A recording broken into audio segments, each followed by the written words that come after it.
ಮಾರ್ಕಂಡೇಯ ಪುರಾಣದಲ್ಲಿ ದತ್ತಾತ್ರೇಯನ ಮಹಾತ್ಮೆಯನ್ನು ತಿಳಿಸ್ಕೊಂಡು ಹೋಗ್ತಾ ಇದ್ದಾರೆ.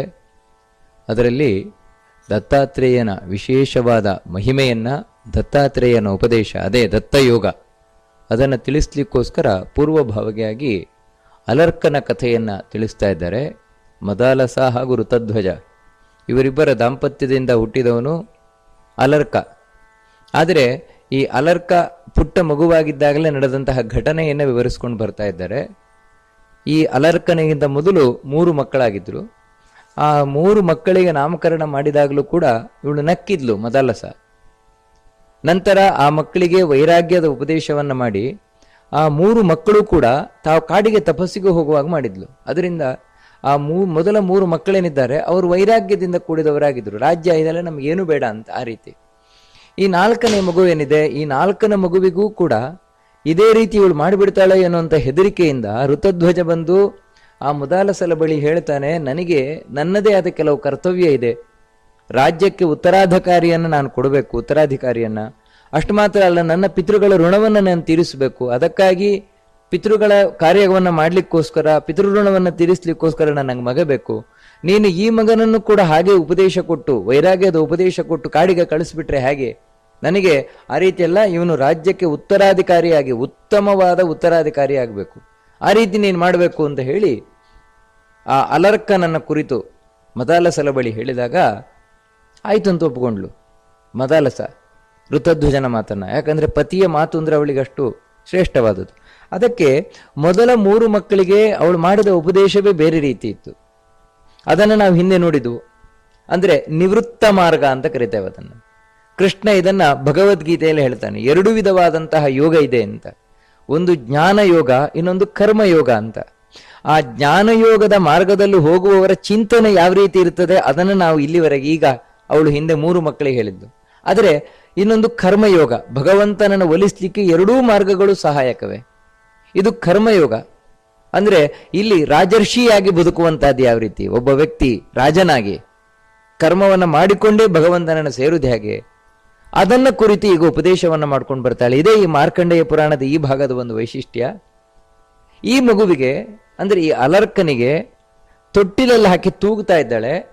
ತೂಗ್ತಾ ಇರಬೇಕಾದ್ರೆ ಜೋಜೋ ಹಾಡನ್ನು ಹಾಡೋದಲ್ಲ ಅವಳು.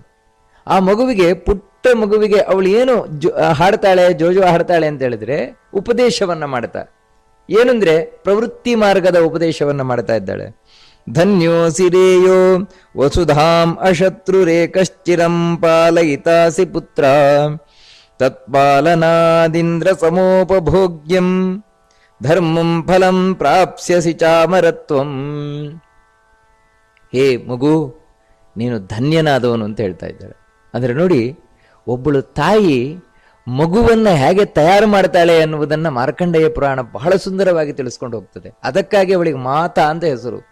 ಯಾಕೆ ತಾಯಿಯನ್ನ ಮಾತಾ ಅಂತ ಕರೀತಾಳೆ ಅಂತ ಹೇಳಿದ್ರೆ, ಬರೀ ಅವಳು 9 ತಿಂಗಳು ಹೊತ್ತವಳು ಮಾತ್ರ ಅಲ್ಲ, ಹೆತ್ತವಳು ಮಾತ್ರ ಅಲ್ಲ, ಎದೆ ಹಾಲು ಕೊಟ್ಟವಳು ಮಾತ್ರ ಅಲ್ಲ, ಮತ್ತೆ ಆ ಮಗುವನ್ನು ರೂಪಿಸುವವಳು. ಅದನ್ನ ತಿದ್ದಿ ತೀಡಿ ಕೇವಲ ದೇಹವನ್ನ ಮಾತ್ರ ಅಲ್ಲ, ಆ ಮನಸ್ಸನ್ನು ರೂಪಿಸುವವಳು ತಾಯಿ. ಅದು ಹೇಗೆ ಬಹಳ ಸುಂದರವಾಗಿ ಹೇಳ್ತಾಳೆ. ಮನಸ್ಸು ಮಾಡಿದ್ರೆ ತಾಯಿ ಯಾವ ಮಗುವನ್ನು ಹೇಗೆ ಮಾಡಿಬಿಡ್ತಾಳೆ ಅಂತ. ಮೊದಲು 3 ಮಗುವನ್ನು ನೋಡಿದ್ದೇವೆ ನಾವು. ಆ ಮಕ್ಕಳಿಗೆ ಸಣ್ಣಲ್ಲಿಂದಲೇ ಹೇಗೆ ಉಪದೇಶ ಕೊಟ್ಟು ಕೊಟ್ಟು ಕೊಟ್ಟು ಅವರನ್ನು ವೈರಾಗ್ಯದಿಂದ ಕೂಡಿದವರನ್ನಾಗಿ ಭಗವಂತನ ಬಳಿ ಹೋಗುವವರಾಗಿ ಮಾಡಿದ್ರು. ಈಗ ಈ ಮಗುವಿಗೆ ತಾನು ಉಪದೇಶವನ್ನು ಕೊಡ್ತಾ ಇದ್ದಾಳೆ, ಮಗು ನೀನು ಧನ್ಯನಾದವನು ನೀನು ಅಂತ. ಧನ್ಯ ಅಂದ್ರೆ ನಿನ್ನ ಜನ್ಮ ಸಾರ್ಥಕ ಅಂತ, ನಿನ್ನ ಜನ್ಮ ಸಾರ್ಥಕವಾಗಿರುವಂತಹದ್ದು. ಯಾಕೆ ಅಂತ ಹೇಳಿದ್ರೆ, ನೀನು ಈ ಜಗತ್ತನ್ನ ಆಳ್ತೀಯ, ಭೂಮಿಯನ್ನ ಆಳ್ತೀಯ, ಭೂಪತಿಯಾಗಿ ಮೆರೆತೀಯ, ನೀನು ರಾಜನಾಗಿ ಮೆರಿತೀಯ. ಹೇಗೆ ಗೊತ್ತುಂಟ? ಅಶತ್ರು, ಯಾವತ್ತೂ ರಾಜನಾದವನಿಗೆ ಮೊದಲೇನು ಅಂತ ಹೇಳಿದ್ರೆ ಶತ್ರುರಹಿತವಾಗಿರಬೇಕು ಅವನ ದೇಶ. ಶತ್ರುಗಳ ಕಾಟ ಇರಬಾರ್ದು, ಅದು ಬಹಳ ಮುಖ್ಯವಾಗಿ ಬೇಕಾಗಿರುವಂಥದ್ದು. ನೀನಾ ರೀತಿ ಶತ್ರುಗಳನ್ನೆಲ್ಲ ಗೆದ್ದು ಶತ್ರುವೇ ಇಲ್ಲದವನಾಗಿ ನೀನು ರಾಜ್ಯಭಾರವನ್ನ ಮಾಡ್ತೀಯ, ಚೆನ್ನಾಗಿ ರಾಜ್ಯಭಾರವನ್ನ ಮಾಡ್ತೀಯ. ಏನಾಗ್ತದೆ ಆ ರೀತಿ ರಾಜ್ಯಪಾಲನೆಯನ್ನು ಮಾಡುವುದರಿಂದ? ಯಾಕಂತ ಹೇಳಿದ್ರೆ, ಹಿಂದೆ ಒಬ್ಬ ಕ್ಷತ್ರಿಯನಾದವನಿಗೆ ರಾಜ್ಯಪಾಲನೆ ಅನ್ನುವಂಥದ್ದು ಕೇವಲ ದುಡ್ಡು ಮಾಡ್ಲಿಕ್ಕೋ, ಹೆಸರು ಮಾಡ್ಲಿಕ್ಕೋ, ಅಥವಾ ತನ್ನ ವಂಶದವರಿಗೆ ವಂಶ ಪಾರಂಪರ್ಯ ಅದಕ್ಕೆ ಮಾಡ್ಲಿಕ್ಕೋ ಇದೇನು ಅಲ್ಲ. ಮತ್ತೆ ಅವನ ಧರ್ಮ, ಅದನ್ನು ತಿಳಿಸ್ಕೊಂಡು ಹೋಗ್ತಾ ಇದ್ದಾಳೆ. ತತ್ ಪಾಲನಾತ್, ಪ್ರಜೆಗಳ ಪಾಲನೆಯನ್ನ ಮಾಡುವುದರಿಂದ. ನಿಜವಾಗ್ಲೂ ರಾಜ ಅಂತ ಹೇಳಿದ್ರೆ ಪ್ರಜೆಗಳನ್ನ ಪಾಲನೆ ಮಾಡುವವ. ಹೇಗಂದ್ರೆ ತಾಯಿ ಮಕ್ಕಳನ್ನ ಯಾವ ರೀತಿ ಪಾಲನೆ ಮಾಡ್ತಾಳೆ, ಹಾಗೆ ರಾಜನಾದವ ತಾನು ಪ್ರಜೆಗಳನ್ನ ಪಾಲನೆ ಮಾಡ್ತಾನೆ. ಆ ಪಾಲನೆ ಮಾಡುವುದರಿಂದ ಏನಾಗತ್ತೆ ಅಂತ ಹೇಳಿದ್ರೆ, ಇಂದ್ರ ಸಮೋಪಭೋಗ್ಯಂ ಧರ್ಮಂ ಫಲಂ ಪ್ರಾಪ್ಸ್ಯಸಿ, ಇಂದ್ರನಿಗೆ ಸಮಾನವಾದಂತಹ ಧರ್ಮ ನೀನು ಪಡೆದವನಾಗ್ತೀಯ. ಫಲವನ್ನ ಅಂದ್ರೆ ಇಂದ್ರ ಅಮರಾವತಿಯಲ್ಲಿ ಕೂತು ಇಡೀ ಸ್ವರ್ಗದ ಆಧಿಪತ್ಯವನ್ನ ತಾನು ನೋಡಿಕೊಳ್ಳುವುದರಿಂದ ಏನು ಪುಣ್ಯವನ್ನ ಪಡಿತಾನೆ, ಆ ಪುಣ್ಯವನ್ನ ಒಬ್ಬ ರಾಜನಾದವ ತಾನು ಪ್ರಾಮಾಣಿಕವಾಗಿ ಧರ್ಮದಿಂದ ಪ್ರಜೆಗಳನ್ನ ಪಾಲನೆಯನ್ನ ಮಾಡ್ತಾ ಪಡಿತಾನಂತೆ. ಅಂತ ಹೇಳಿದ್ರೆ ಅಷ್ಟು ಪುಣ್ಯ ಅದು ಅಂತ. ರಾಜ್ಯ ಪಾಲನೆಯನ್ನ ಮಾಡುವುದು ಅಷ್ಟು ಪುಣ್ಯ. ಅಂದ್ರೆ ಇದರಿಂದ ನಾವು ತಿಳ್ಕೊಳ್ಬೇಕಾದದ್ದು, ಹಿಂದೆ ರಾಜ್ಯ ಪಾಲನೆ ಅನ್ನುವಂಥದ್ದು ಈ ರಾಜನ ಮನಸ್ಸಿನಲ್ಲಿ ಎಂಥ ಒಂದು ಭಾವನೆಯಿಂದ ಕೂಡಿದ್ದಾಗಿತ್ತದು ಅಂತ. ಇದು ನನ್ನ ಧರ್ಮ, ಇದು ಯಾವ ರೀತಿ ಒಬ್ಬ ಬ್ರಾಹ್ಮಣ ಪೂಜೆ ಮಾಡ್ತಾನೆ, ಪೂಜೆ ಮಾಡಿ ಪುಣ್ಯ ಸಂಪಾದನೆ ಮಾಡ್ತಾನೆ, ಯಜ್ಞ ಮಾಡಿ ತಾನು ಪುಣ್ಯ ಸಂಪಾದನೆ ಮಾಡ್ತಾನೆ, ತಪಸ್ಸು ಮಾಡಿ ಪುಣ್ಯ ಸಂಪಾದನೆ ಮಾಡ್ತಾನೆ, ಹಾಗೆಯೇ ರಾಜ ರಾಜ್ಯ ಪಾಲನೆಯನ್ನ ಮಾಡ್ತಾ ಇದ್ದ.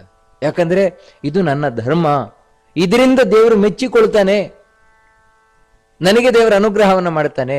ಹೀಗೆ ದೇವರ ಪೂಜಾರೂಪವಾಗಿ ರಾಜ್ಯ ಪಾಲನೆಯನ್ನ ಮಾಡ್ತಾ ಇದ್ದ. ಅದಕ್ಕಾಗಿಯೇ ರಾಜ್ಯ ಪಾಲನೆಯಲ್ಲಿ ಯಾವತ್ತು ಭ್ರಷ್ಟಾಚಾರ ಕಾಣ್ಲಿಕ್ಕೆ ಇರ್ತಾ ಇರಲಿಲ್ಲ, ಮೋಸ ಕಾಣ್ಲಿಕ್ಕೆ ಇರ್ತಾ ಇರಲಿಲ್ಲ, ಕಳ್ಳತನ ಕಾಣ್ಲಿಕ್ಕೆ ಇರ್ತಾ ಇರಲಿಲ್ಲ, ಹಗರಣಗಳಂತೂ ಮೊದಲೇ ಇಲ್ಲ.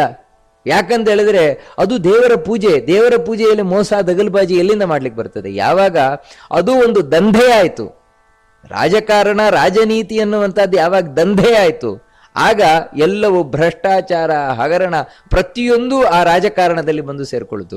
ಎಲ್ಲಿವರೆಗೆ ಅಂದ್ರೆ ಈಗ ರಾಜಕಾರಣ ಅಂದ್ರೆ ನಾವು ಹೊಲಸು ಅನ್ನುವಷ್ಟರ ಮಟ್ಟಿಗೆ ಆಗೋಗಿದೆ.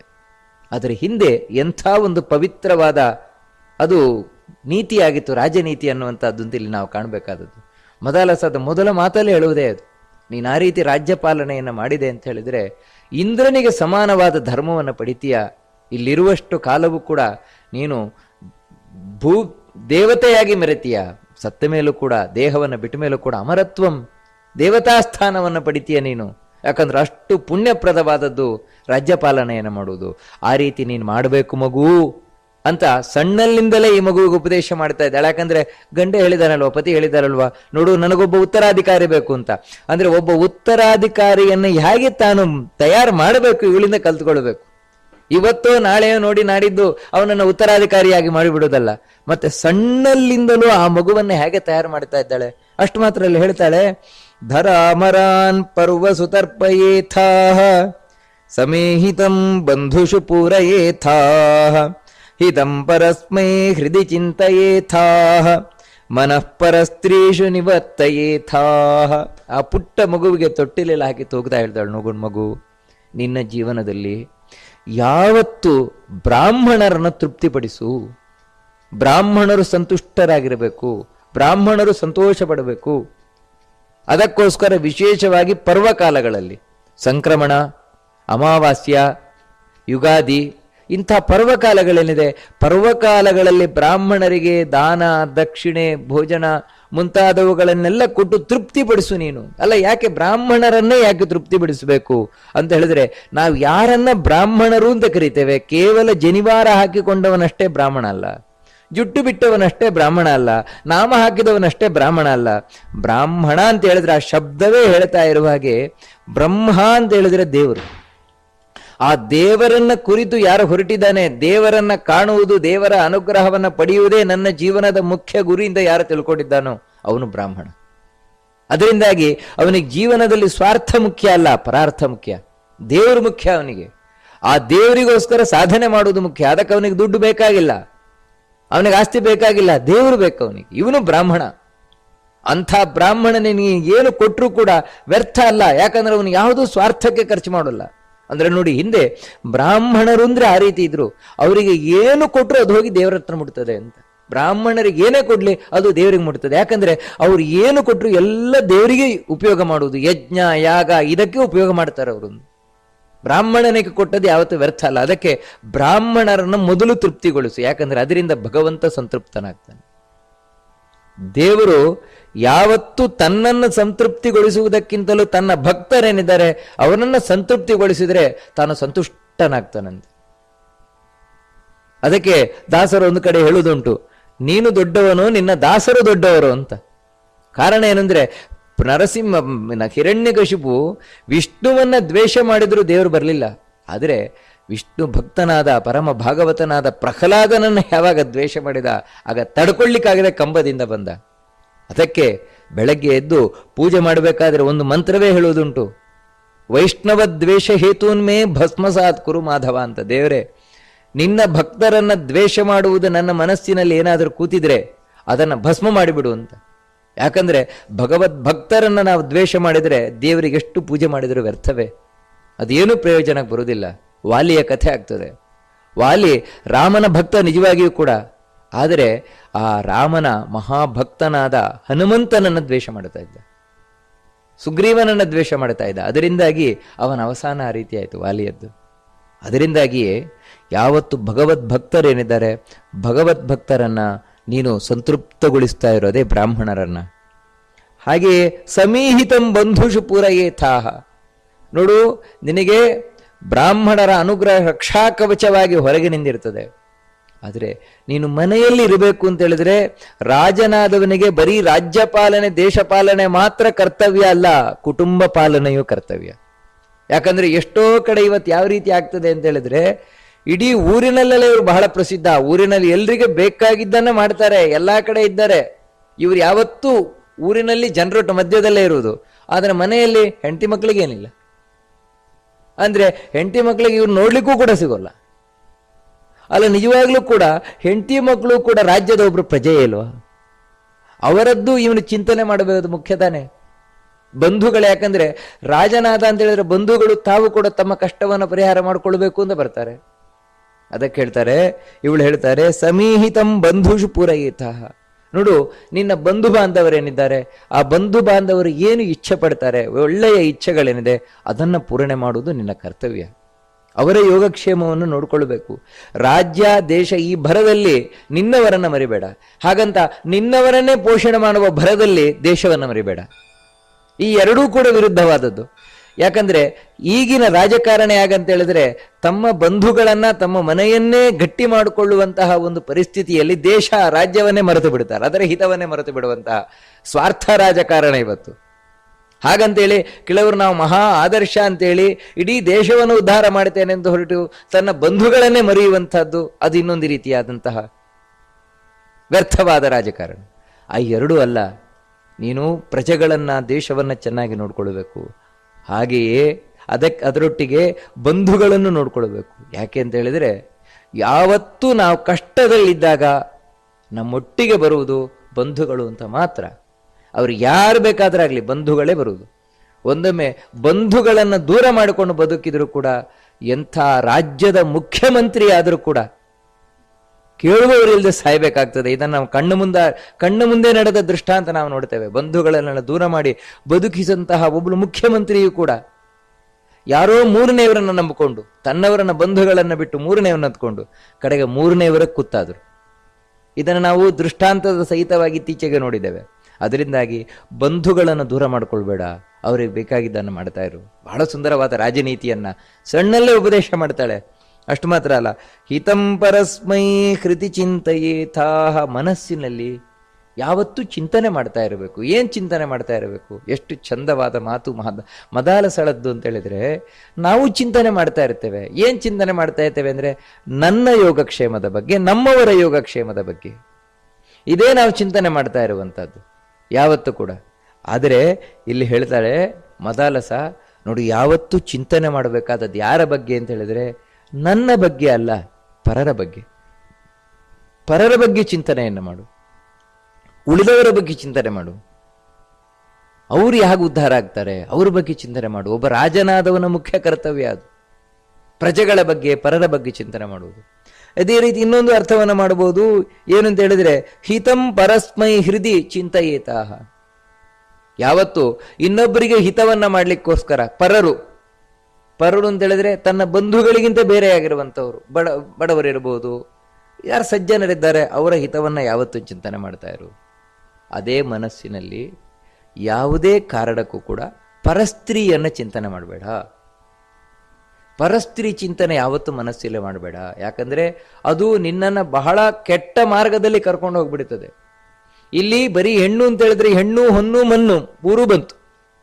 ಪರಸ್ತ್ರೀ, ಪರಧನ, ಅದೇ ರೀತಿ ಪರಭೂ, ಈ ಪರರ ಹೆಣ್ಣು, ಪರದ ಹೊನ್ನು, ಪರದ ಮಣ್ಣು, ಈ ಮೂರರ ಬಗ್ಗೆಯೂ ಚಿಂತನೆ ಮಾಡ್ಲಿಕ್ಕೆ ಹೋಗಬೇಡ. ಮನಸ್ಸಿನಲ್ಲಿ ಯೋಚನೆಯೇ ಮಾಡ್ಲಿಕ್ಕೆ ಹೋಗಬೇಡ.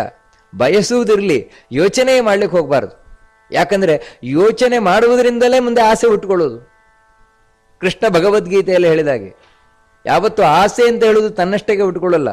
ಧ್ಯಾಯತೋ ವಿಷಯಾನ್ ಪುಂಸಃ ಸಂಗಸ್ತೇಷು ಉಪಜಾಯತೆ ಸಂಗಾ ಸಂಜಾಯತೆ ಕಾಮಃ ಅಂತ ಹೇಳಿದಾಗೆ ಹೆಚ್ಚೆಚ್ಚು ಒಂದು ವಿಷಯವನ್ನು ಚಿಂತನೆ ಮಾಡ್ತಾ ಮಾಡ್ತಾ ಮಾಡ್ತಾ ಅದರಲ್ಲಿ ಆಸೆ ಹುಟ್ಟುಕೊಳ್ತದೆ. ಹಾಗೆ ಪರಸ್ತ್ರೀಯರ ವಿಷಯದಲ್ಲಿ ಯಾವತ್ತೂ ಹೆಚ್ಚು ಚಿಂತನೆ ಮಾಡ್ಲಿಕ್ಕೆ ಹೋಗಬೇಡ. ಯಾಕಂತ ಹೇಳಿದ್ರೆ ಒಬ್ಬ ರಾಜನನ್ನ ಸಂಪೂರ್ಣ ನಾಶ ಮಾಡ್ಲಿಕ್ಕೆ ಒಬ್ಳು ಪರಸ್ತ್ರೀ ಸಾಕು. ಇಡೀ ರಾಮಾಯಣ ತಿಳಿಸಿದ್ದೇ ಇದನ್ನ.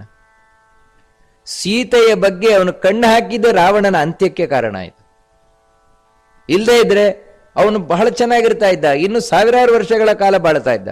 ಇದನ್ನು ವಿಭೀಷಣ ಬಾಯಿ ಬಿಟ್ಟು ಹೇಳ್ತಾನೆ, ಅಣ್ಣ ಬೇಡ, ಪರಸ್ತ್ರೀಯರ ಬಗ್ಗೆ ನೀನು ಮನಸ್ಸು ಹಾಕಬೇಡ. ಸೀತೆ ಲಂಕೆಗೆ ಬಂದಾಗಿನಿಂದ ಲಂಕೆಯಲ್ಲಿ ಸ್ವಲ್ಪವೂ ಒಳ್ಳೇದಾಗಿಲ್ಲ, ಕೆಟ್ಟದಾಗ್ತಾ ಇದೆ. ಪರಸ್ತ್ರೀಯರ ಬಗ್ಗೆ ಕಣ್ಣು ಹಾಯಿಸುವುದು ಸರಿಯೇ ಅಲ್ಲ ಅಂತ ಬಹಳ ಸ್ಪಷ್ಟವಾಗಿ ವಿಭೀಷಣ ಹೇಳಿದ್ದ ರಾವಣನಿಗೆ. ರಾವಣ ಕೇಳಲಿಲ್ಲ. ಮಹಾಭಾರತವು ಅದನ್ನೇ ತಿಳಿಸಿತು. ದ್ರೌಪದಿಯ ಬಗ್ಗೆ ಕಣ್ಣು ಹಾಕಿದ್ದೆ ಕೌರವರಿಗೆ ಕುತ್ತಾಯಿತು. ಯಾವಾಗ ದ್ರೌಪದಿಯ ವಸ್ತ್ರಾಪಹರಣ ಮಾಡಲಿಕ್ಕೆ ಪ್ರಯತ್ನ ಪಟ್ಟರು, ದುರ್ಯೋಧನ ತನ್ನ ಅಂತಃಪುರಕ್ಕೆ ಕಳಿಸು ಅವಳನ್ನ ಅಂತ ಎಣಿಸಿದ್ರು, ಅವತ್ತಿನಿಂದಲೇ ಅವರ ಸಾವಿನ ನಾಂದಿ ಪ್ರಾರಂಭ ಆಯಿತು. ಹೀಗೆ ಪರಸ್ತ್ರೀಯರನ್ನ ಮನಸ್ಸಿನಲ್ಲೂ ಚಿಂತನೆ ಮಾಡ್ಲಿಕ್ಕೆ ಹೋಗ್ಬೇಡ. ಅಂದ್ರೆ ಮನಸ್ಸಿನಲ್ಲೂ ಚಿಂತನೆ ಮಾಡಬೇಡ ಅಂದ್ರೆ ಅರ್ಥ ಏನು ಅಂತ ಹೇಳಿದ್ರೆ, ಕಾಮುಕ ಭಾವನೆಯಿಂದ ಚಿಂತನೆ ಮಾಡಬೇಡ, ಗೌರವ ದೃಷ್ಟಿಯಿಂದ ಚಿಂತಿಸು.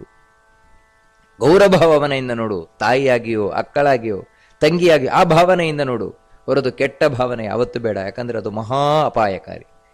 ಎಲ್ಲಕ್ಕಿಂತಲೂ ಅದನ್ನು ಒತ್ತು ಕೊಟ್ಟು ಹೇಳ್ತಾಳೆ, ಪರಸ್ತ್ರೀಯರನ್ನ ಮನಸ್ಸಿನಲ್ಲಿ ಚಿಂತನೆ ಮಾಡುವುದು ಮಹಾ ಅಪಾಯಕಾರಿ, ನಿನ್ನನ್ನು ತಳ್ಳಿಬಿಡುತ್ತದೆ. ಇತಿಹಾಸದಲ್ಲಿ ಹೆಣ್ಣಿನಿಂದಾಗಿಯೇ ಸರ್ವಸ್ವವನ್ನ ಕಳ್ಕೊಂಡವರು ಎಷ್ಟು ಜನ ಬೇಕಾಗಿದ್ದಾರೆ, ಪರಸ್ತ್ರೀಯರಿಂದ ಎಷ್ಟು ಉದಾಹರಣೆಗಳಿದೆ. ಅದನ್ನು ಮಾಡಬೇಡ. ಅದೇ ಮನಸ್ಸಿನಿಂದ ಪರರ ಹಿತವನ್ನ ಚಿಂತನೆಯನ್ನು ಮಾಡು, ಅದರಿಂದ ನಿನಗೆ ಒಳ್ಳೆಯದಾಗತ್ತೆ. ಸದಾ ಮುರಾರಿಂ ಹೃದಯ ಚಿಂತೆಯೇಥಾಹ.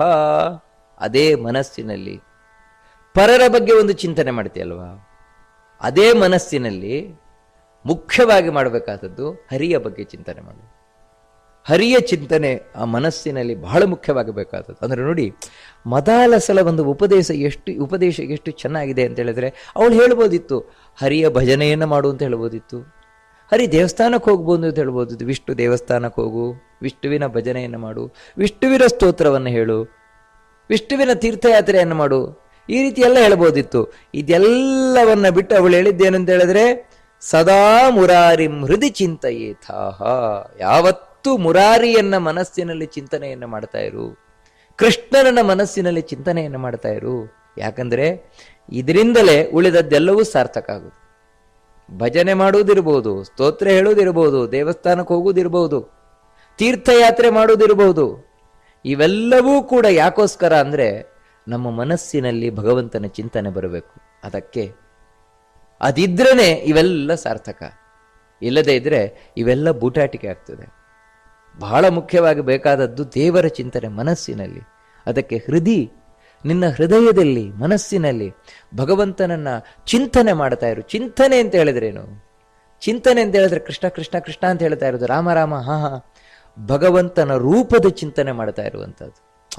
ದೇವರು ಹೇಗಿದ್ದಾನೆ, ದೇವರ ಗುಣದ ಚಿಂತನೆಯನ್ನು ಮಾಡ್ತಾ ಇರುವಂಥದ್ದು. ದೇವರು ಎಷ್ಟು ಒಳ್ಳೆಯವನಿದ್ದಾನೆ, ದೇವರ ಮಹಿಮೆಯ ಚಿಂತನೆಯನ್ನು, ದೇವರು ಏನೆಲ್ಲ ಮಹಿಮೆ ಮಾಡಿದ್ದ, ಏನಿದೆ ಅವನ ಮಹಿಮೆ, ಈ ರೀತಿ ಭಗವಂತನ ರೂಪ ಗುಣ ಮಹಿಮಾ ಈ ಚಿಂತನೆ ಏನಿದೆ ಇದನ್ನು ಯಾವತ್ತೂ ಸದಾ ಯಾವಾಗಲೂ ಮಾಡ್ತಾ ಇರು.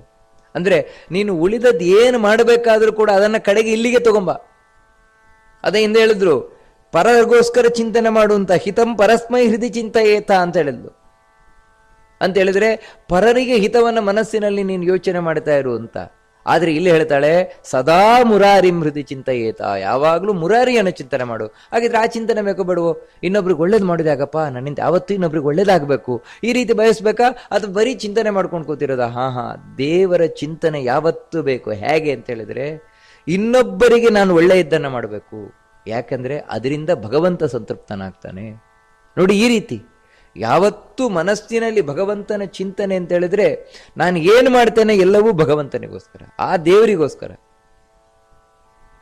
ಈ ರೀತಿ ಎದ್ದಾಗ, ಕೂತಾಗ, ಮಲಗಿದಾಗ ಸದಾ ದೇವರ ಚಿಂತನೆ ಎನ್ನುವಂತಹದ್ದು ಕಾಯೇನ ವಾಚ ಮನಸ ಇಂದ್ರಿಯ ಇರುವ ಏನೇನು ಮಾಡ್ತೇನೆ ಎಲ್ಲವೂ ಭಗವಂತನಿಗೋಸ್ಕರ. ಆ ಭಗವಂತನ ಚಿಂತನೆ ಯಾವತ್ತೂ ಮನಸ್ಸಿನಲ್ಲಿ. ಅಂದ್ರೆ ಅವನ ಗುಣಗಾನ ಇದೇನು ಅಂತ ಹೇಳಿದ್ರೆ, ಭಾಗವತ, ಮಹಾಭಾರತ, ರಾಮಾಯಣ ಇವುಗಳನ್ನೇ ಕೇಳಬೇಕು ಅಂತಿಲ್ಲ. ಭಾಗವತದಲ್ಲಿ ಕೃಷ್ಣ ಹೇಳಿದಾಗೆ ಜಗತ್ತಿನಲ್ಲಿ ಏನೇನು ಘಟನೆಗಳನ್ನು ನೋಡುತ್ತೇವೆ, ಏನೇನು ಮಾತುಗಳನ್ನು ಕೇಳುತ್ತೇವೆ, ಆ ಎಲ್ಲವೂ ಭಗವಂತನ ಮಹಿಮೆಯನ್ನೇ ತಿಳಿಸ್ತಾ ಇದೆ. ಆದರೆ ಅದನ್ನು ನೋಡುವ ದೃಷ್ಟಿ ಬೇಕಷ್ಟೇ ನಮಗೆ. ಇದೇ ಅವಧೂತನ ಒಂದು ಉಪದೇಶದ ಮೂಲಕ ಕೃಷ್ಣ ತಿಳಿಸ್ಕೊಂಡು ಹೋಗ್ತಾನೆ ಭಾಗವತದಲ್ಲಿ. ಎಲ್ಲದರಲ್ಲೂ ದೇವರ ಚಿಂತನೆಯನ್ನು ಮಾಡ್ಲಿಕ್ಕೆ ಬರ್ತದೆ ನಮಗೆ ಅಂತ. ಎಲ್ಲೂ ದೇವರ ಚಿಂತನೆ ಮಾಡ್ಲಿಕ್ಕೆ ಬರೋಲ್ಲ ಅಂತಿಲ್ಲ. ಆದರೆ ಆ ಒಂದು ಮನಸ್ಸು ಆ ಕಡೆ ಹೋಗ್ಬೇಕಷ್ಟೆ. ಹೋದ್ರೆ ಎಲ್ಲ ಕಡೆಯೂ ಚಿಂತನೆ ಸಾಧ್ಯ ಇದೆ. ಆ ರೀತಿ ಮುರಾರಿಯನ್ನ ಸದಾ ಚಿಂತನೆ ಮಾಡ್ತಾ ಇರೋ, ಅದನ್ನು ಮರಿಬೇಡ. ಯಾಕಂದ್ರೆ ಜೀವನ ಇರುವುದೇ ಭಗವಂತನಿಗೋಸ್ಕರ, ಸಾರ್ಥಕ ಆಗುವುದೇ ಅದಕ್ಕೋಸ್ಕರ. ತದ್ಧ್ಯಾನತೋಂತಹ ಷಡರೀನ್ ಜಯೇಥಾಹ. ಬಹಳ ಸುಂದರವಾದ ಒಂದು ಮಾತು ಹೇಳ್ತಾಳೆ ನೋಡು. ನೋಡಿ ಮತಾಲಸ, ನೋಡು ಮಗು, ನಿನ್ನ ಜೀವನದಲ್ಲಿ ಸದಾ ಮುರಾರಿಯ ಚಿಂತನೆ ಯಾಕೆ ಬೇಕು ಗೊತ್ತುಂಟ? ಅದು ರಕ್ಷಾ ಕವಚ. ದೇವರ ಚಿಂತನೆ ಎನ್ನುವಂತಹದ್ದು, ಶ್ರೀಹರಿಯ ಚಿಂತನೆ ಎನ್ನುವಂತಹದ್ದು ನಿನಗೆ ದೊಡ್ಡ ರಕ್ಷಾ ಕವಚ. ಯಾವುದಕ್ಕೆ ರಕ್ಷಾ ಕವಚ ಅಂತ ಹೇಳಿದ್ರೆ, ಶತ್ರುಗಳು ನಿನ್ನನ್ನು ಆಕ್ರಮಣವನ್ನ ಮಾಡಿದರೆ ಆ ಶತ್ರುಗಳಿಂದ ನೀವು ಬಚಾವಾಗಬೇಕು ಅಂತ ಹೇಳಿದ್ರೆ ಭಗವಂತನ ಚಿಂತನೆಗಿಂತ ದೊಡ್ಡ ನಿನಗೆ ರಕ್ಷಾ ಕವಚ, ಕೋಟೆ ಇನ್ನೊಂದಿಲ್ಲ ಅಂತ ಹೇಳ್ತಾರೆ. ಯಾವುದು ಶತ್ರುಗಳು ಅಂತ ಹೇಳಿದ್ರೆ, ಹೊರಗಿನ ಶತ್ರುಗಳನ್ನು ರಕ್ಷಣೆ ಮಾಡಲಿಕ್ಕೆ ಹೊರಗೆ ಕವಚ ಧರಿಸಬಹುದು, ಒಳಗೆ ಬಿಲ್ಲು ಬಾಣ ಹಿಡ್ಕೊಳ್ಬಹುದು, ಸುತ್ತ ನಾವು ಸೈನ್ಯವನ್ನು ಇಟ್ಕೊಳ್ಬಹುದು, ಅಥವಾ ಬೇರೆ ಯಾವ್ದು ಅಸ್ತ್ರಶಸ್ತ್ರಗಳನ್ನು ಇಟ್ಕೊಳ್ಬಹುದು. ಆದರೆ ಒಳಗಿರುವ ಶತ್ರುಗಳನ್ನು ಗೆಲ್ಲುವುದು ಹೇಗೆ? ಕಾಮ, ಕ್ರೋಧ, ಲೋಭ, ಮೋಹ, ಮದ, ಮತ್ಸರ, ಈ 6 ಶತ್ರುಗಳೇನಿದ್ದಾರೆ, ಈ 6 ಶತ್ರುಗಳನ್ನು ಗೆಲ್ಲಲಿಕ್ಕೆ ಭಗವಂತನ ನಾಮಸ್ಮರಣೆಗಿಂತ, ಭಗವಂತನ ಚಿಂತನೆಗಿಂತ ಮತ್ತೊಂದು ಅಸ್ತ್ರವೇ ಇಲ್ಲ ಅಂತ ಹೇಳ್ತಾರೆ. ಮತ್ತೊಂದು ರಕ್ಷಾ ಕವಚವೇ ಇಲ್ಲ. ಯಾಕಂತ ಹೇಳಿದ್ರೆ ಮನುಷ್ಯನನ್ನ ಸಂಪೂರ್ಣ ನಾಶ ಮಾಡಿಬಿಡುವುದೇ ಈ ಕಾಮ, ಕ್ರೋಧ, ಲೋಭ, ಮೋಹ, ಮದ, ಮತ್ಸರ. ಒಂದೊಂದು ಸಾಕು ನಾಶ ಮಾಡಲಿಕ್ಕೆ. 6 ಒಳಗೆ ಕೂತಿತ್ತು ಅಂತ ಹೇಳಿದ್ರೆ ಏನು ಕತೆ? ಇದನ್ನ ಗೆಲ್ಲಬೇಕಾ? ಒಂದರಿಂದ ಮಾತ್ರ ಸಾಧ್ಯ, ಅದು ಹರಿಯ ಚಿಂತನೆಯಿಂದ. ಅದಕ್ಕಾಗಿ ಹರಿ ಚಿಂತನೆ ಮಾಡ್ತಾ ಇರು. ಒಳಗೆ ಇದನ್ನು ಗೆಲ್ಲಿಕ್ಕೆ ಅಲ್ಲ. ಯಾಕೆ ಗೆಲ್ಲಿಕ್ಕೆ ಸಾಧ್ಯ? ದೇವರ ಒಂದು ಚಿಂತನೆಯಿಂದಾಗಿ ಕಾಮ, ಕ್ರೋಧ ಹೇಗೆ ಗೆಲ್ಲಿಕ್ಕೆ ಸಾಧ್ಯ ಅಂತ ಹೇಳಿದ್ರೆ, ಇದಕ್ಕಿಂತ ದೊಡ್ಡ ಸುಲಭವಾದ ಉಪಾಯ ಇಲ್ಲ ನೋಡಿ. ಆಸೆ ಬರ್ತದೆ ಅಂತ ತಿಳ್ಕೊಳ್ಳಿ. ತುಂಬ ಒಳಗಿನಿಂದ ಆಸೆ ಬರ್ತದೆ. ಅದು ಸಿಗಬೇಕು, ಇದು ಸಿಗಬೇಕು, ಅದು ಬೇಕು ನನಗೆ, ಇದು ಬೇಕು, ಆಸೆ ಬರ್ತದೆ.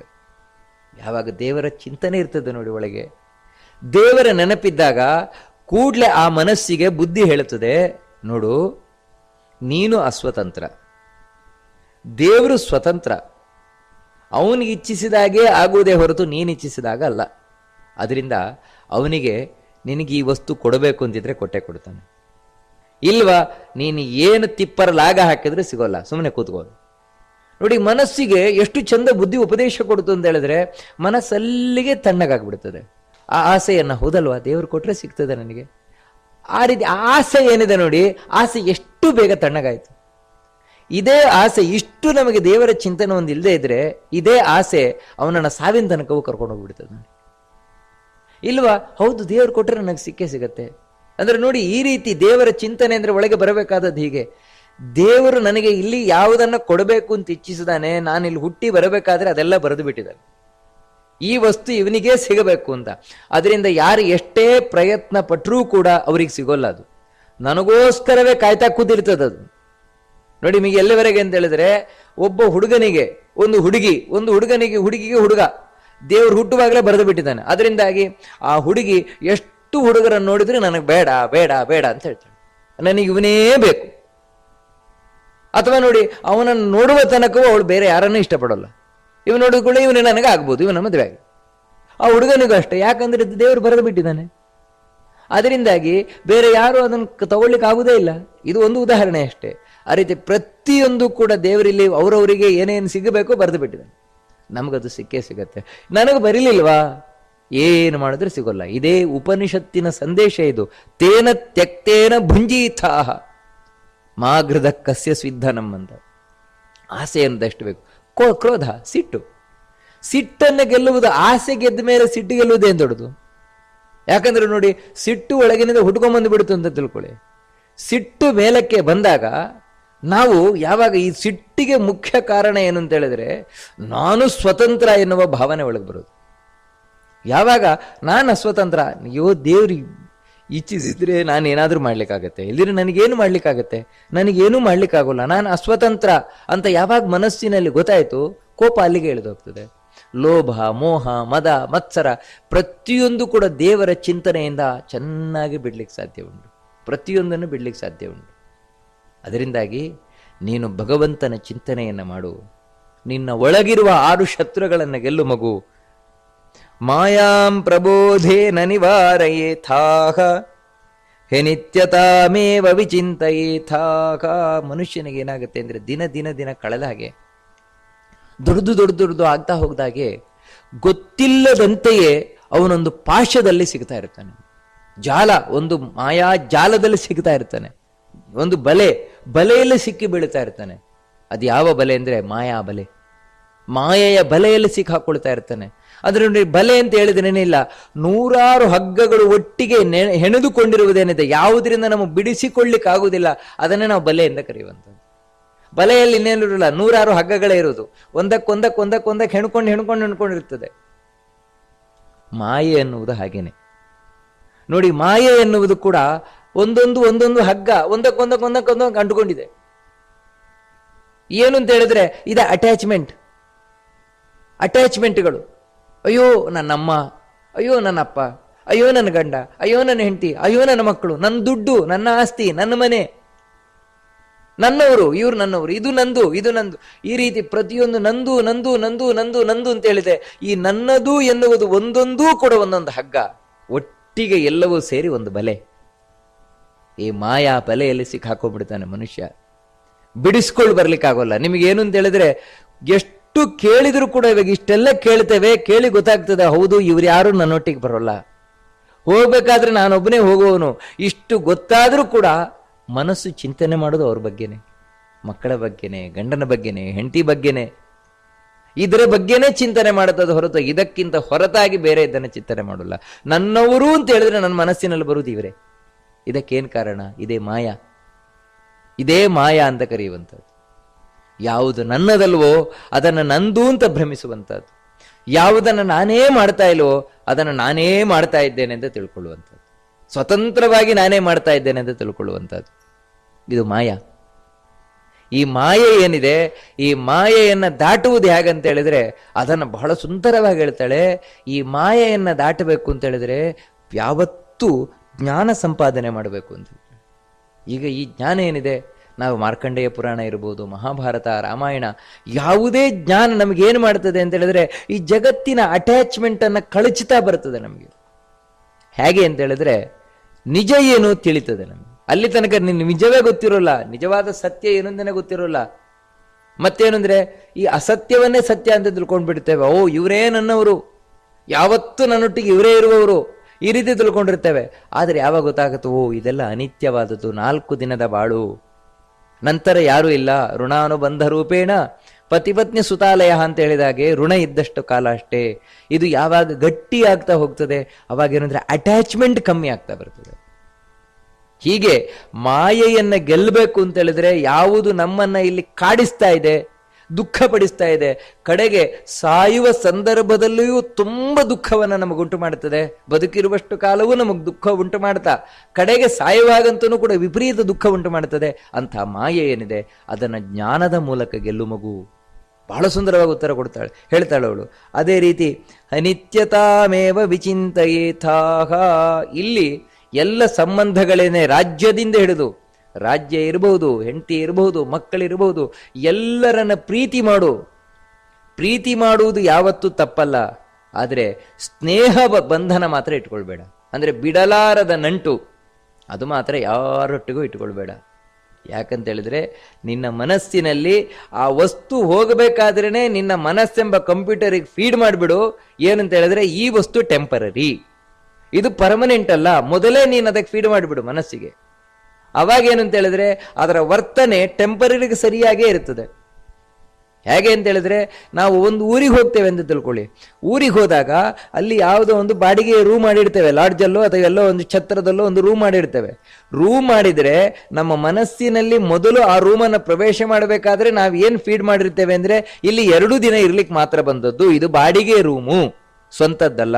ಅದಕ್ಕೆ ನಮ್ಮ ಅಲ್ಲಿ ಎಲ್ಲ ವ್ಯವಹಾರಗಳು ಕೂಡ 2 ದಿನಕ್ಕೆ ಸಂಬಂಧಪಟ್ಟಾಗೇ ಇರ್ತದೆ ಹೊರತು ಪರ್ಮನೆಂಟ್ ಆಗಿರೋಲ್ಲ. ಯಾಕಂದ್ರೆ ನಮ್ಮ ಮನಸ್ಸಿಗೆ ನಾವು ಫೀಡ್ ಮಾಡಿಬಿಟ್ಟಿದ್ದೇವೆ, ಇದು ಟೆಂಪರರಿ, 2 ದಿನ ಇದ್ದು ಹೋಗುವವರು. ಅದೇ ರೀತಿ ಅಲ್ಲಿ ಯಾರು ಇಬ್ರು ಪರಿಚಯ ಆದರು, ಆ ಪರಿಚಯ ಆದಾಗಲೇ ನಮ್ಮ ಮನಸ್ಸಿಗೆ ಫೀಡ್ ಮಾಡಿರ್ತೇವೆ ಏನು ಅಂತ ಹೇಳಿದ್ರೆ ಇವರಿಬ್ರು 2 ದಿನ ಮಾತ್ರ ಸಿಗುವವರು, ಮತ್ತೆ ನನ್ನ ಪಾಡಿಗೆ ನಾನು, ಇವ್ರ ಪಾಡಿಗೆ ಇವರು. ಅದರಿಂದಾಗಿ ಆ ಕೋಣೆಯನ್ನು ನಾಳೆ ಬಿಟ್ಟು ಹೋಗಬೇಕಾದ್ರೂ ನಮಗೆ ಬೇಜಾರಾಗೋಲ್ಲ, ಆ ವ್ಯಕ್ತಿಗಳನ್ನು ನಾಳೆ ಬಿಟ್ಟು ಹೊರಡಬೇಕಾದ್ರೆ ಬೇಜಾರಾಗೋಲ್ಲ. ಕಾರಣ ಏನು ಅಂತ ಹೇಳಿದ್ರೆ ಅವರೊಟ್ಟಿಗೆ ಅಟ್ಯಾಚ್ಮೆಂಟ್ ಬೆರೀಲೇ ಇಲ್ಲ. ಯಾಕೆ ಅಟ್ಯಾಚ್ಮೆಂಟ್ ಬೆಳಿಲಿಲ್ಲ ಅಂತ ಹೇಳಿದ್ರೆ ಮನಸ್ಸಿಗೆ ಮೊದಲೇ ನಾವು ಹೇಳಿಬಿಟ್ಟಿದ್ವು ಇದು ಟೆಂಪರರಿ ಅಂತ. ಆದ್ರೆ ಏನು ಮಾಡ್ತೀರಿ, ಅಲ್ಲಿಂದ ನಮ್ಮ ಮನೆ ಅಂತಿದೆಯಲ್ವಾ, ಅಲ್ಲಿಗೆ ಬಂದು ಕೂಡಲೇ ಅಲ್ಲಿ ಬೇರೆ ಆಗ್ಬಿಡ್ತು ನಮ್ಮ ಭಾವನೆ. ಕಾರಣ ಏನು ಅಂತ ಹೇಳಿದ್ರೆ ನಮ್ಮ ಮನಸ್ಸಿಗೆ ನಾವೇನ್ ಫೀಡ್ ಮಾಡಿದ್ದೇವೆ ಅಂತ ಹೇಳಿದ್ರೆ ಇದು ಟೆಂಪರರಿ ಅಲ್ಲ, ಪರ್ಮನೆಂಟು ಅಂತ ಫೀಡ್ ಮಾಡಿಬಿಟ್ಟಿದ್ದೇವೆ ನೋಡಿ. ಅದರಿಂದಾಗಿ ಆ ಮನೆಯನ್ನು ನಾಳೆ ಬಿಟ್ಟು ಹೋಗ್ಬೇಕು ಅಂದ್ರೆ ಸಿಕ್ಕಾಪಟ್ಟೆ ಬೇಜಾರಾಗುತ್ತೆ, ದುಃಖ ಬರುತ್ತೆ. ಇನ್ಯಾರು ಹೆಂಡತಿ ಮಕ್ಕಳು ಗಂಡ ಇವರೆಲ್ಲ ಏನಿದ್ದಾರೆ ಇವರೆಲ್ಲ ನನ್ನವರು ಅಂತ ನಮ್ಮ ಮನಸ್ಸಿಗೆ ಫೀಡ್ ಮಾಡಿಬಿಟ್ಟಿದ್ದೇವೆ. ಅದರಿಂದ ನಾಳೆ ಅವರನ್ನು ಬಿಟ್ಟು ಹೋಗ್ಬೇಕಾದ್ರೆ ಬಹಳ ಬೇಸರ ಆಗುತ್ತೆ. ಅದಕ್ಕೆ ಎಷ್ಟು ಚಂದ ಹೇಳ್ತಾಳೆ ನೋವು ನಮಗೂ, ಸತ್ಯ ಏನಿದೆ ಅದನ್ನು ನಿನ್ನ ಮನಸ್ಸಿಗೆ ಹೇಳ್ತಾ ಬಾ. ಏನು ಅಂದರೆ ಇವೆಲ್ಲ ಅನಿತ್ಯ, ಅಂದರೆ ಇದೆಲ್ಲ ಟೆಂಪರರಿ, ಪರ್ಮನೆಂಟ್ ಅಲ್ಲ, ಇವ್ಯಾವುದು ಪರ್ಮನೆಂಟ್ ಅಲ್ಲ. ಅಂದರೆ ಇವುಗಳ ಲಿಮಿಟೇಷನ್ ಅನ್ನ ಹೇಳ್ತಾ ಬಾ. ಇದೇ ವೈರಾಗ್ಯ. ಬಹಳ ಸುಂದರವಾಗಿ ವರ್ಣನೆಯನ್ನು ಕೊಡ್ತಾಳೆ. ಅಂದರೆ ನೋಡಿ, ಜ್ಞಾನ, ಭಕ್ತಿ, ವೈರಾಗ್ಯ ಅದನ್ನ ಈ ಒಂದು ಸಾಲಿನಲ್ಲಿ ಬಹಳ ಸುಂದರವಾಗಿ ತಿಳಿಸಿದ್ದು. ಭಗವಂತನ ಮನಸ್ಸಿನಲ್ಲಿ ಸದಾ ಚಿಂತನೆ ಮಾಡ್ತಾ ಇರು, ಅದರಿಂದ 6 ಶತ್ರುಗಳನ್ನ ಯಾವತ್ತೂ ಗೆಲ್ತಾ ಇರು. ನೋಡಿ, ಭಕ್ತಿ, ಮಾಯೆಯನ್ನ ಜ್ಞಾನದಿಂದ ಗೆಲ್ತಾ ಇರು, ಜ್ಞಾನ, ಇವೆಲ್ಲ ಅನಿತ್ಯ ಅಂತ ಚಿಂತಿಸ್ತಾ ಇರು, ವೈರಾಗ್ಯ. ಜ್ಞಾನ, ಭಕ್ತಿ, ವೈರಾಗ್ಯ ಅಂದ್ರೆ ಮದಾಲಸ ಎಷ್ಟು ದೊಡ್ಡ ಜ್ಞಾನಿ ಅವಳು, ಅದನ್ನು ನಾವು ಯಾವತ್ತೂ ಚಿಂತನೆ ಮಾಡಬೇಕಾದದ್ದು. ಹಾಗೆ ಅರ್ಥಾಗಮಾಯ ಕ್ಷಿತಿಪಾಂಜಗೇಥ ಯಶೋಜಯ ಜನಾರ್ಥಮಪಿವ್ಯಯೇಥಾ. ನೋಡು ಮಗು, ಶತ್ರುಗಳೊಟ್ಟಿಗೆ ಶತ್ರುಗಳು ಕಂಡ್ರೆ ಶತ್ರುಗಳೊಟ್ಟಿಗೆ ಯುದ್ಧಕ್ಕೆ ಹೋಗ್ಬೇಕು, ಅವರನ್ನು ಗೆಲ್ಲಬೇಕು. ಯಾಕೆ ಗೊತ್ತುಂಟಾ? ದುಡ್ಡಿಗೋಸ್ಕರ, ಸಂಪತ್ತಿಗೋಸ್ಕರ. ರಾಜ್ಯ ಸಂಪದ್ಭರಿತವಾಗಬೇಕಲ್ವಾ, ಅದಕ್ಕೆ ಶತ್ರುಗಳನ್ನ ಗೆದ್ದು ಸಂಪತ್ತನ್ನು ತಗೊಂಬ. ಏನ್ ಮಾಡ್ಬೇಕು ಆ ಸಂಪತ್ತನ್ನ? ಬಹಳ ಸುಂದರವಾಗಿ ಹೇಳ್ತಾಳೆ, ಆ ಸಂಪತ್ತನ್ನ ಜನರಿಗೋಸ್ಕರ ಖರ್ಚು ಮಾಡು. ಅದರಿಂದ ಏನಾಗುತ್ತೆ ಅಂದ್ರೆ ನಿನ್ನ ಕೀರ್ತಿ ಅಭಿವೃದ್ಧಿ ಆಗ್ತದೆ. ನಿನ್ನ ಕೀರ್ತಿ ಅಭಿವೃದ್ಧಿ ಆದಷ್ಟು ಕೂಡ, ಹೆಚ್ಚಾದಷ್ಟು ಕೂಡ ನೀನು ಚೆನ್ನಾಗಿ ರಾಜ್ಯಭಾರ ಮಾಡ್ಲಿಕ್ಕಾಗತ್ತೆ. ಜನ ನಿನ್ನನ್ನು ಮೆಚ್ಚಿಕೊಳ್ತಾರೆ, ನಿನ್ನ ಮಾತನ್ನ ಕೇಳ್ತಾರೆ, ನಿನ್ನ ಆಡಳಿತ ಚೆನ್ನಾಗಿ ನಡೀತದೆ. ಪರಾಪವಾದ ಶ್ರವಣಾದ್ ವಿಭೀಥಾ. ಈ ರೀತಿ ರಾಜ್ಯಭಾರ ಮಾಡಬೇಕಾದ್ರೆ ಅನೇಕ ಮಂದಿ ನಿನ್ನ ಬಗ್ಗೆ ಇಲ್ಲ ಸಲ್ಲದನ್ನೆಲ್ಲ ತುಂಬ ಹೇಳ್ತಾರೆ. ಯಾಕಂದ್ರೆ ಒಂದು, ನಮ್ಮ ಪ್ರಸಿದ್ಧಿ ಯಾವಾಗ ಹೆಚ್ಚಾಗ್ತಾ ಹೋಗ್ತದೆ, ಪ್ರಸಿದ್ಧಿಯ ಹಿಂದೆಯೇ ಅಪ್ರಸಿದ್ಧಿಯೂ ಕೂಡ, ಕುಕೀರ್ತಿಯೂ ಕೂಡ ಬರ್ತಾ ಇರ್ತದೆ. ನೋಡಿ, ಕುಕೀರ್ತಿಯ ಹಿಂದೆ ಕುಕೀರ್ತಿ ಇದೆ. ಜನಗಳು ಇಲ್ಲ ಸಲ್ಲದ, ಯಾಕಂದ್ರೆ ಕೆಲವರು ಹೊಟ್ಟೆಗಿಚ್ಚಿನಿಂದ ಇಲ್ಲ ಸಲ್ಲದನ್ನೆಲ್ಲ ನಿಮ್ಮ ಬಗ್ಗೆ ಹೇಳ್ತಾ ಬರ್ತಾರೆ. ನಿಮ್ಗೆ ತೇಜೋವಧ ಮಾಡಬೇಕು ಅಂತಾನೆ. ನೀವು ಎಷ್ಟು ಮೇಲೆ ಬರ್ಲಿಕ್ಕೆ ನೋಡ್ತೀರಿ ಅಷ್ಟೇ ಕೆಳಗೆ ಎಳೆಯುವವರು ಇರ್ತಾರೆ, ಕಾಲಿಡ್ಕೊಂಡು. ಅಷ್ಟೇ ನಿಮ್ಮ ಬಗ್ಗೆ ಅಪಪ್ರಚಾರ ಮಾಡುವವರು ಇರ್ತಾರೆ. ಎಷ್ಟು ಚಂದ ಹೇಳ್ತಾಳೆ ಮದಾಲಸ, ಮೊದಲೇ ಮಗುವಿಗೆ ತೊಟ್ಲಲ್ಲಿದ್ದಾಗ ಹೇಳ್ತಾಳೆ, ನೋಡು, ನಿನಗೆ ಯಾವಾಗ ನೀನು ಫೇಮಸ್ ಆಗ್ತೀಯಾ ಆಗಲೇ ನಿನಗೆ ಕೆಟ್ಟ ಕೆಟ್ಟ ಅಪವಾದಗಳು ಹುಟ್ಟುಕೊಳ್ಳುವ ಅವಕಾಶ ಇದೆ. ಆದರೆ ಅವುಗಳಿಗೆ ಯಾವತ್ತೂ ಕಿವಿ ಕೊಡಬೇಡ ಅಂತ ಹೇಳಿ. ಹೇಳುವವರು ಹೇಳ್ಕೊಳ್ತಾ ಇರಲಿ, ನೀನು ಮಾತ್ರ ಸರಿ ಇರು, ನೀನು ಹಾಳಾಗಬೇಡ. ಹೇಳುವವರು ಹೇಳ್ಕೊಳ್ತಾ ಇರ್ತಾರೆ. ನಾಯಿ ಬೊಗಳ್ತಾ ಇರ್ತದೆ, ಆನೆ ಮೇಲೆ ಕೂತವನು ಆನೆ ಮೇಲೆ ಕೂತವರಾಗಿ ಇರಬೇಕು ಹೊರತು ಅವನು ನಾಯಿಯ ನೋಡಿ ಬೊಗಳು ಬಿಟ್ಟಬಾರದು. ಬಹಳ ಸುಂದರವಾಗಿ ಹೇಳ್ತಾಳೆ, ನೀನು ಯಾವತ್ತೂ ಪರರ ಅಪವಾದ ಏನಿದೆ, ಬೇರೆಯವರು ಹೇಳುವ ಕೆಟ್ಟ ಮಾತುಗಳು ಚಿಂತನೆ ಮಾಡ್ಲಿಕ್ಕೆ ಹೋಗ್ಬೇಡ. ವಿಪತ್ ಸಮುದ್ರ ಜನ ಮುದ್ದರೇಥಾಹ. ಯಾವತ್ತು ದುಃಖದ ಸಾಗರದಿಂದ ಜನರನ್ನ ಮೇಲಕ್ಕೆತ್ತು, ಅದು ಮುಖ್ಯ ಧರ್ಮ ಆಗಬೇಕು. ಕಷ್ಟದಿಂದ ಜನರನ್ನ ಮೇಲಕ್ಕೆತ್ತು. ಇನ್ನು ಯಜ್ಞ ದಾನ ಧರ್ಮಗಳ ಮೂಲಕ ದೇವರನ್ನ ಬ್ರಾಹ್ಮಣರನ್ನ ಸಂತುಷ್ಟಗೊಳಿಸ್ತಾ ಇರು. ಸ್ತ್ರೀಯರನ್ನ ಅವರಿಗೇನು ಬೇಕೋ ಅದನ್ನೆಲ್ಲ ಕೊಟ್ಟು ಸಂತೃಪ್ತಿ ಪಡಿಸ್ತಾ ಇರು.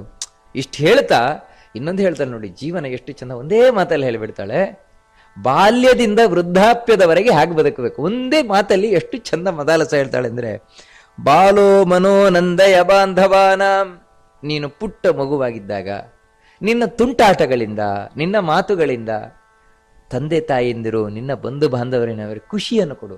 ಅಂದ್ರೆ ನೋಡಿ, ಆ ಮಗು ಪುಟ್ಟ ಮಕ್ಕಳೇನಿರ್ತವೆ, ಅಂಬೆಗಾಲು ಹಾಕೋದಿರ್ಬೋದು, ತೆವಳುಕೊಂಡು ಹೋಗೋದಿರ್ಬೋದು, ಅವುಗಳು ತೊದಲು ಮಾತಾಡೋದಿರ್ಬೋದು, ಅವುಗಳ ಚೇಷ್ಟೆ ಇರ್ಬೋದು, ಇದನ್ನ ನೋಡ್ತಾ ಖುಷಿ ಪಡ್ತೇವೆ. ಆ ರೀತಿ ನೀನು ಬಾಲ್ಯದಲ್ಲಿ ತಂದೆ ತಾಯಂದಿರಿಗೆ ಈ ರೀತಿ ಖುಷಿಯನ್ನು ಕೊಡ್ತಾ ಇರು. ಅಂದ್ರೆ ನೋಡಿ, ಪುಟ್ಟ ಮಗುವಾಗಿದ್ದಾಗ ಇರಬೇಕು ಅಂತ. ಹಾಗೆ ಗುರೋಸ್ತಥಾಜ್ಞಾ ಕರಣೈ ಸುಕುಮಾರ, ದೊಡ್ಡವನಾದ ಅಂದ್ರೆ ಕುಮಾರಾವಸ್ಥೆ. 5 ವರ್ಷ ಆಯ್ತು. 5 ವರ್ಷ ಆದ್ಮೇಲೆ ಏನ್ ಮಾಡ್ಬೇಕು? 5 ವರ್ಷದಿಂದ 15 ವರ್ಷದವರೆಗೆ ಅಂತ ಹೇಳಿದ್ರೆ, ಅವಾಗ ತೊದಲು ಮಾತಾಡಿದ್ರೆ ಖುಷಿ ಆಗೋಲ್ಲ, ಅವಾಗ ಅಂಬೆಗಾಲ ಹಾಕಿದ್ರೆ ಖುಷಿ ಆಗೋಲ್ಲ, ಅವಾಗ ಚೇಷ್ಟೆ ಮಾಡಿದ್ರೆ ಖುಷಿ ಆಗೋಲ್ಲ. ಮತ್ತೆ ಅವಾಗ ನೀನು ನಿನ್ನ ತಂದೆ ತಾಯಿ ಬಂಧು ಬಾಂಧವರಿಗೆ ಖುಷಿ ಕೊಡಬೇಕು. ಹೇಗಂತ ಹೇಳಿದ್ರೆ, ಅವರ ಮಾತನ್ನ ಕೇಳುವ ಮೂಲಕ. ಅಂದರೆ ನೀನು ಕುಮಾರನಾಗಿದ್ದಾಗ ಆ ತಂದೆ ತಾಯಿಂದಿರ ಮಾತನ್ನ ಕೇಳುವ ಮೂಲಕ ಅವರನ್ನು ಸಂತೋಷಪಡಿಸ್ತಾ ಇರು. ಇನ್ನು ಯೌವನ ಬಂತು. ಯೌವನ ಬಂದ ಮೇಲೆ ಏನ್ ಮಾಡಬೇಕು? ಸ್ತ್ರೀಣಾಂ ಯುವ ಸತ್ಕುಲ ಭೂಷಣಾನಾಂ, ನೀನು ಯೌವನಾವಸ್ಥೆಯಲ್ಲಿ ಒಳ್ಳೆಯ ಕುಲದಿಂದ ಬಂದಿರುವಂತಹ ಹೆಣ್ಣನ್ನ ಮದುವೆಯಾಗಿ ಅವಳನ್ನ ಸಂತೋಷಗೊಳಿಸು. ನೋಡಿ, ಒಳ್ಳೆಯ ಕುಲದಲ್ಲಿ ಬಂದ ಹೆಣ್ಮಗಳು, ಯಾಕಂದ್ರೆ ಅವಳ ಆಸೆ ಆಕಾಂಕ್ಷೆಗಳು ಒಳ್ಳೆಯದೇ ಆಗಿರ್ತದೆ. ಅದಕ್ಕೆ ಹೇಳಿದ್ದು, ಕೆಟ್ಟ ಕುಲದಲ್ಲಿ ಬಣ್ಣ ಹೆಣ್ಣಾದ್ರೆ ಅವಳ ಆಸೆ ಆಕಾಂಕ್ಷೆ ಪೂರ್ಣ ಮಾಡ್ಲಿಕ್ಕೆ ಹೋದ್ರೆ ಇವನು ಹಾಳಾಗಿ ಹೋಗ್ಬಿಡ್ತಾನೆ. ಅದಕ್ಕೆ ಹೇಳಿದ್ದು ಸತ್ಕುಲ ಭೂಷಣಾನ, ಒಳ್ಳೆಯ ಕುಲಕ್ಕೆ ಭೂಷಣ ಪ್ರಾಯಳಾದ ಹೆಣ್ಣು ಮಗಳನ್ನ ನೀನು ವರಿಸಿ ಅವಳ ಆಸೆಯನ್ನು ಪೂರ್ಣ ಮಾಡ್ತಾ ಇರು. ಇನ್ನು ವೃದ್ಧಾಪ್ಯದಲ್ಲಿ ಯಾರ ಆಸೆಯನ್ನು ಪೂರ್ಣ ಮಾಡ್ಲಿಕ್ಕೆ ಹೋಗ್ಬೇಡ. ಮತ್ತೆ ಆಗ ನಿನ್ನದೇ ಆಸೆ ನಿನಗಿರ್ಲಿ, ಏನು ಅಂದ್ರೆ ನಾನು ಸದ್ಗತಿಯನ್ನು ಪಡಿಬೇಕು.